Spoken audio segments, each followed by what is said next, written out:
Kerге мына балдары жатқанда бір 15 жыл мұрдың бұнан да оор эле барып жоголуп атат. Эми бул жашоо экен да барып туруп эл өзү тандап калат экен. Бирок эми баягы арзан да кел ата-энелер бар балдарына мажбур алып берет. Бирөө ыйлап турса кантип алып бере албайт. Ошон үчүн ошол нерсени биз айткандай жардам берсек, эми аны сатпас, сиз айткандай өрүк сатсын, башка нерсени сатсын. Эми биз аны аракет кылабыз. Аракет кылабыз аны эми болуп келаткан жумуш аны. Биз улантабыз аны. Oysa daha sonra. Ha, oldu. Savaşta kuşatızlar. Yani şu turmayın aylık bir yaptınız. Bunu sana arkadaşlar özüne olup siz azan aytıp ettiniz. Buna sırt mektebinde internet bulanma kalıp burada. Sırtta çok bu gen. Жоқ екен. Мектебінде жоқ. Болды. Bir қолға алып жардам қойсаң olur. Макул. Өзү мектептерде мен турс айтам, аралында мектептер бар буланып бүткөн деген не боюнча бир эле Кичалай калып чөгөм дагы барды. Өткөндө бар. Чөгөмгө дагы мен баарына Кичалай калды, анда уже келип калды да. Эгер биякта болбогон болсо мен Жоқ екен. мен былтыр мурдагы жылы өзүңөр бюджетиңерден акча бөлүп бердиңер 500 000 мурдагы жылы. Телеком менен Тыл Телеком аяктан акча бөлдүрүп келип силердин полный бүтүргөн. Былтыр мурдагы жылы Мемлекеттен берилген немен сұрады. Жоқ, бұл эме бұл мындай болду. Биз кайраттан тактадык. Интернет линия фактически түшкөн. Анда болгону төлөмү жана Минфин эмесине тизмесине кирбей калыптыр. Бул кирбей калыптыр дегенде булардын эмеси иш-чарасы эки этапынан өтмөк экен да. Биринчи этабында өттү, азыр сиздердики сырттыкы. Экинчи этабында буюрса февралдын башында уже төлөм Минфин эме тизмесине кирип иштеп баштайт деп атат. бирок интернет барганда Фактически бар да. Уланған емес та. уланган эмес. Азыр ошону мен не кылабыз, контроль кылабыз. Кайрат, бул экинчи этапта сырт мектеби экинчи этаптын тизмесинде бар экен. Мен билим министрлигинен чалып билдик анычы. Жакында буюрса февралдын башында уже иштеп баштайт. Ya керектүү каттарды жөнөтүлдү кайрат. Бирок линия барган. Бирок подключение боло эле экен да. Не дегенде мен бардыгын сурайм да, ар бирини. Жумойдук былтыр мурдагы жылы өзүңөр 500 000 бөлдүңөр, телекомдон бөлүп республикадан ошо менен полный бүтүрдү силердикине. Полный бүткөн. Дагы маселе. Сурооңуздар Барбыз барбы? биз айткыла. Zavrayla менен сүйлөшүп баягы окуучулардын телефонун эме кылып берсеңиздер, запись этипи же бир жолун табыш керек болот да. Окуучулар бардыгы эле телефонго өтүп кетти. Сабак мезгилинде. Мектептин ичинде Wi-Fi бар, ошол министрликтен берген бесплатный чим. Панаста тартат.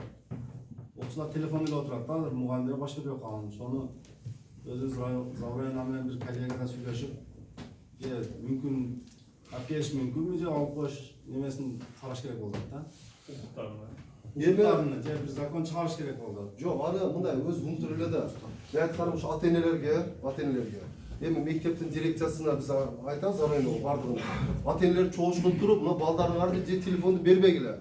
Бергениңерде биз алып туруп, мени коюп коебуз. Саат бүткөндөн кийин алат деп ошо макулдашыш керек. Макулдашыш керек да, буну мындай согласоваться этсе болот. Мунучу эми айтканда телефон чуккан бала сабак окубайт. Телефонду алган окуум жок деген законом чыгарып коюптур. Ошону бир өзүбүз эле бир район келиштирип не максат болот. Ички тартып. Аны жок охранага эмес. Ушу мектепке класска киргенде мугалимдин астына бир жерге мындай жаңа коюш керек экен да, колонка коюш, ошол жерге бардыгы кое турган кылып, ар бирине бир класстан киргенде. Кайсысын? Ана бир жерге тастайга жооп бериши мүмкүн. Макул анда маселени чечебиз. Эми негизгиси мына ата-энелер сиңерди бардыңар. Үйдөн окуса ушундай маселе болсо, сен колдоп бергиле. Ана мугалимди келип анан сени алып коюпсуң деп өзүбүз баштайбыз да. Болсо окуй албайт балдар, мен айтып коеюн. Сабак окуй албайт. Мына ОРТ боюнча биз өтө төмөндөп кеттик эле. Мына былтыркы жыйынтыгы менен иши көтөрүлдүк. Бул деген эчтеке эмес.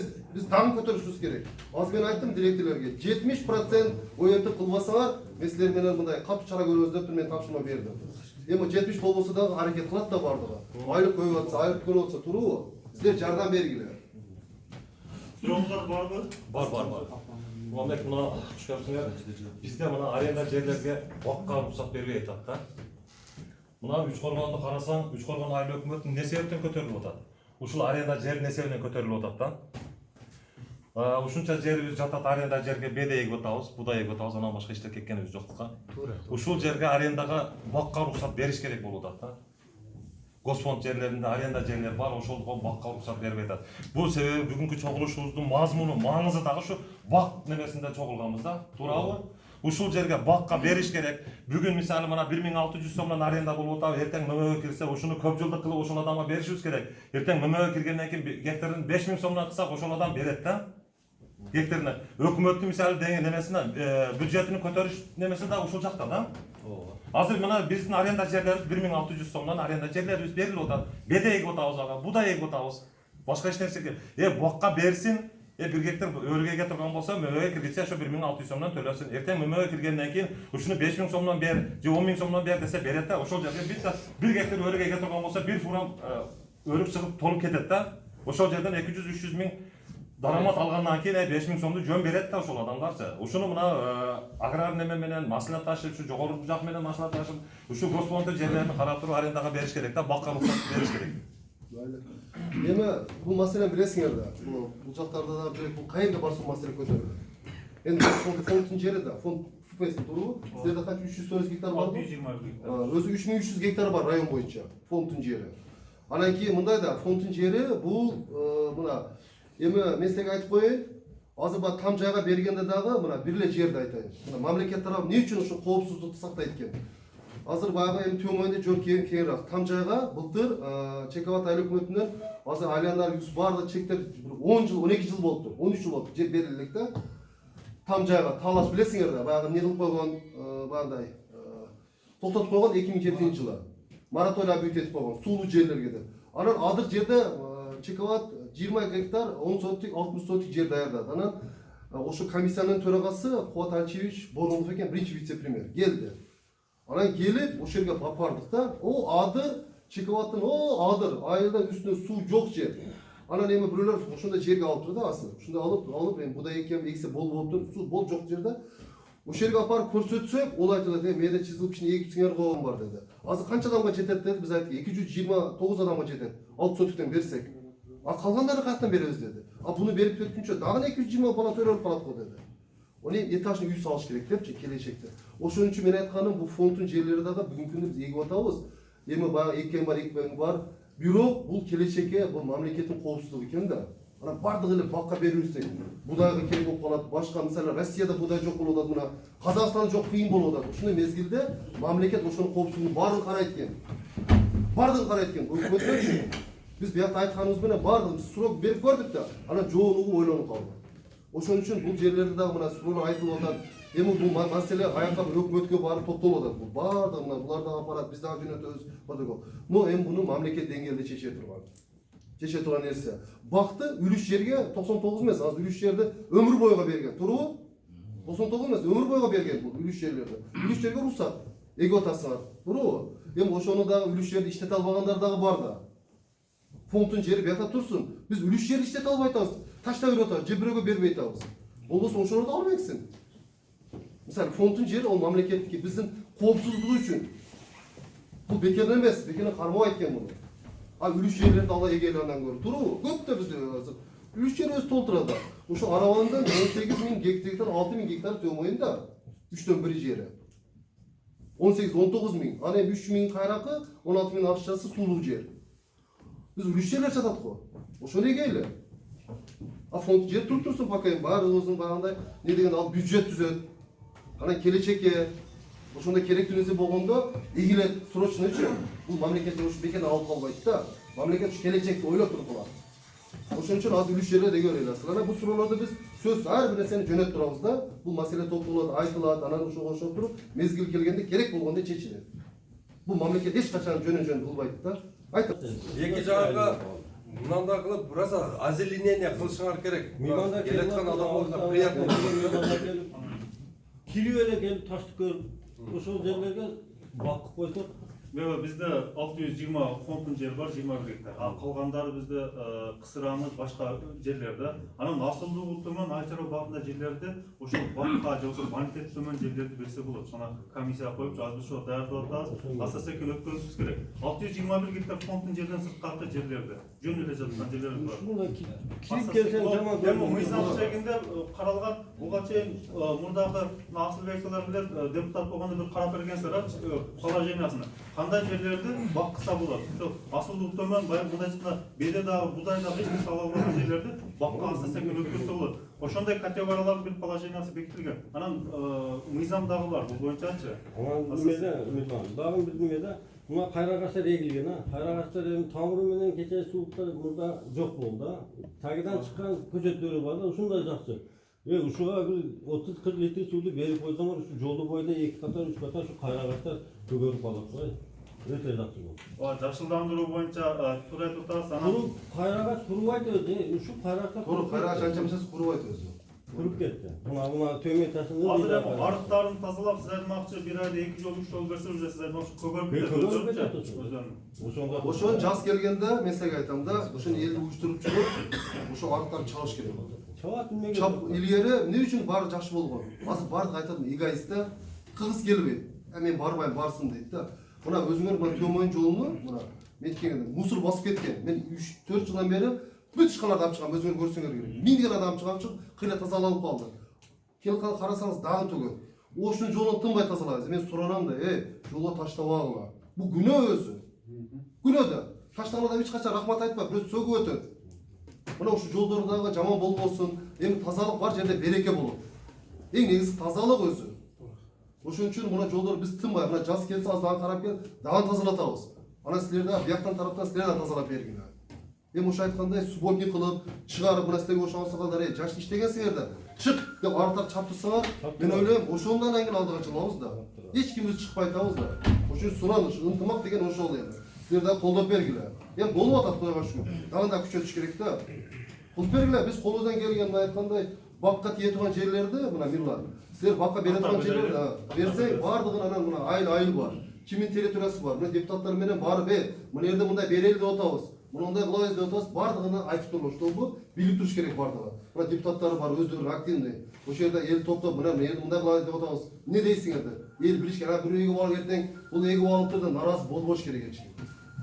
Бүгүнкү күндө биздин Кыргызстанда мына ачык айкын да бар нерсе. Туруубу? Ошон шуларды карап бергиле. Мына мындайда бакты эгип отабызда, бакты эгип бар бакта.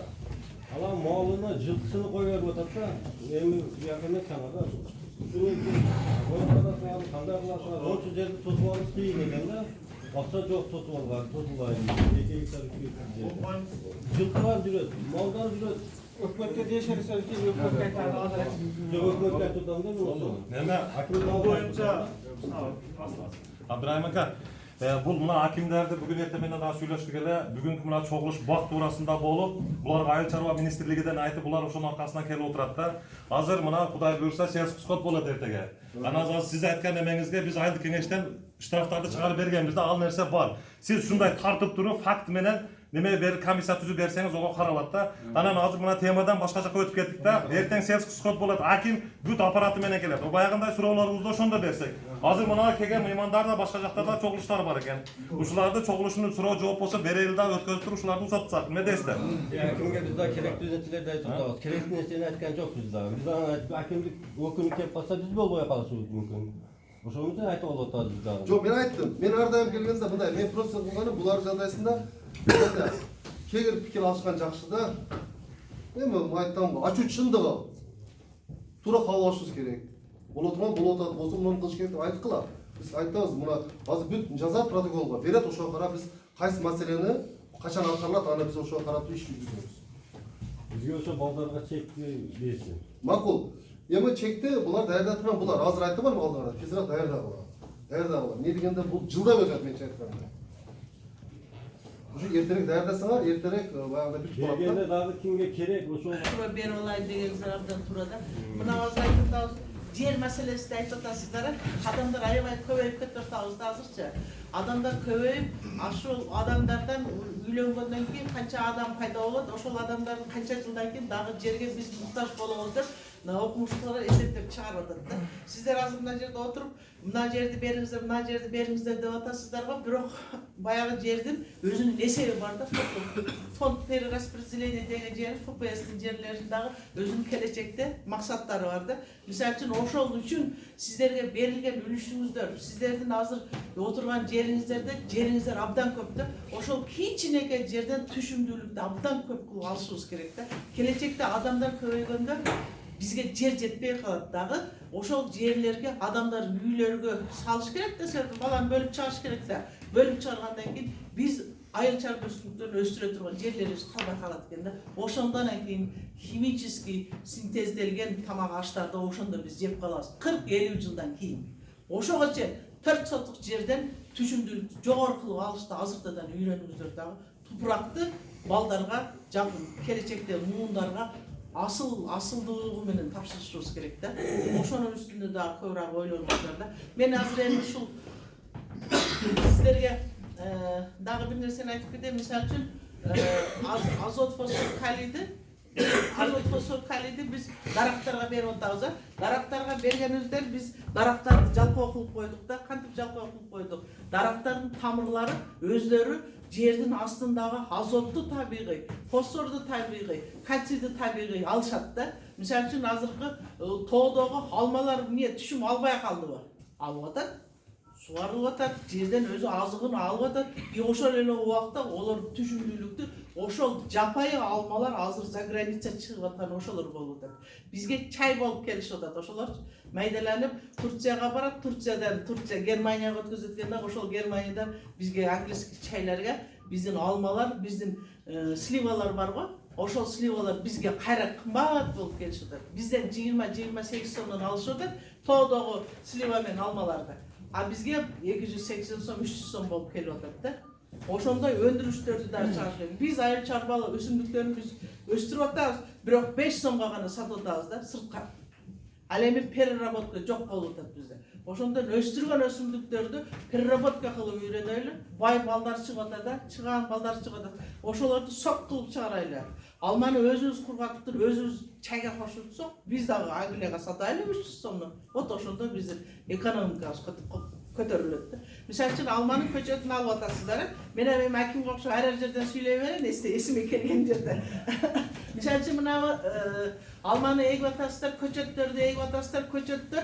Мисалы үчүн мына дарак болгон болсо, ушул дарактын бою канча болгон болсо, жердин астындагы тамыр дагы ушунча болот да.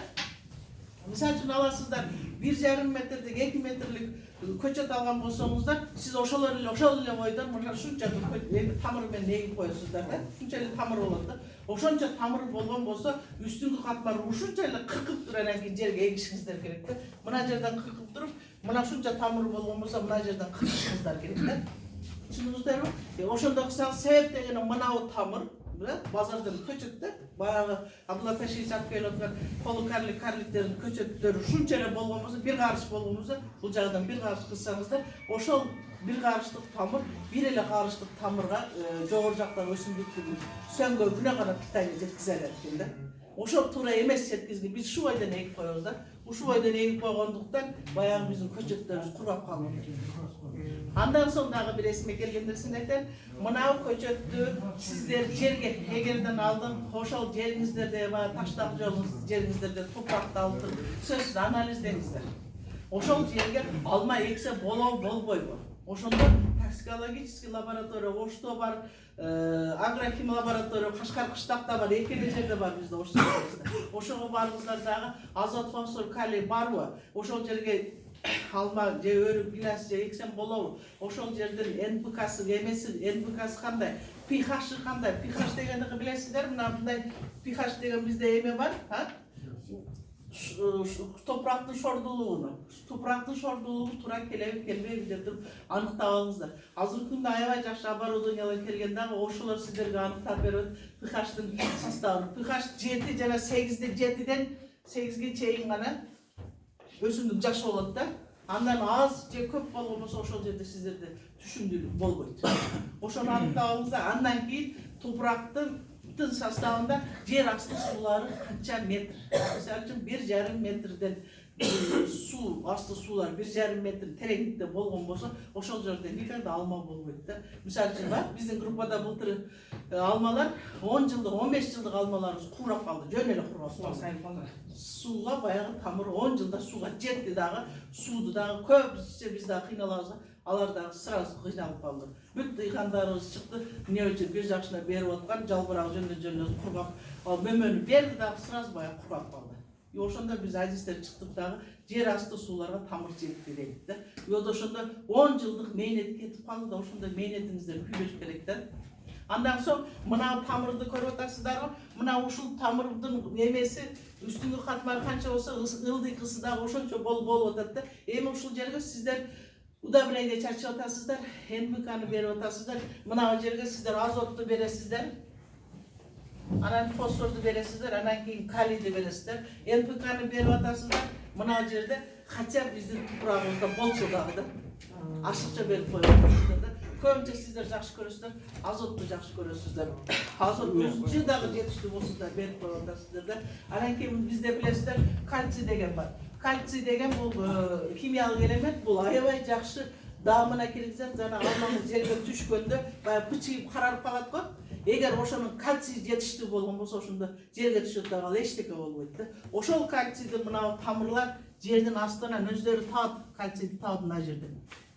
А сиздерге мына жерге салып коюп атасыздар. Мына жер сиздер мындай чуңкурураак болгон болсо ушундан 1 метрче бир дейте бир агроном келет да, сал алысыраак кылып мына жерге азотту саласыздар, мына жерге фосфорду саласыздар, ого жакыныраак кылып күзүндө анан кийин калийди саласыздар да. Ошондо өсүмдүк мына өсүмдүк болгон болсо, мына жерде тамыр болсо мына жерге бересиздер дагы, мыналар жалкоо болуп калат да. Тамырдын учтагылар кальций таба турган жерлери кальцийди издебей коет.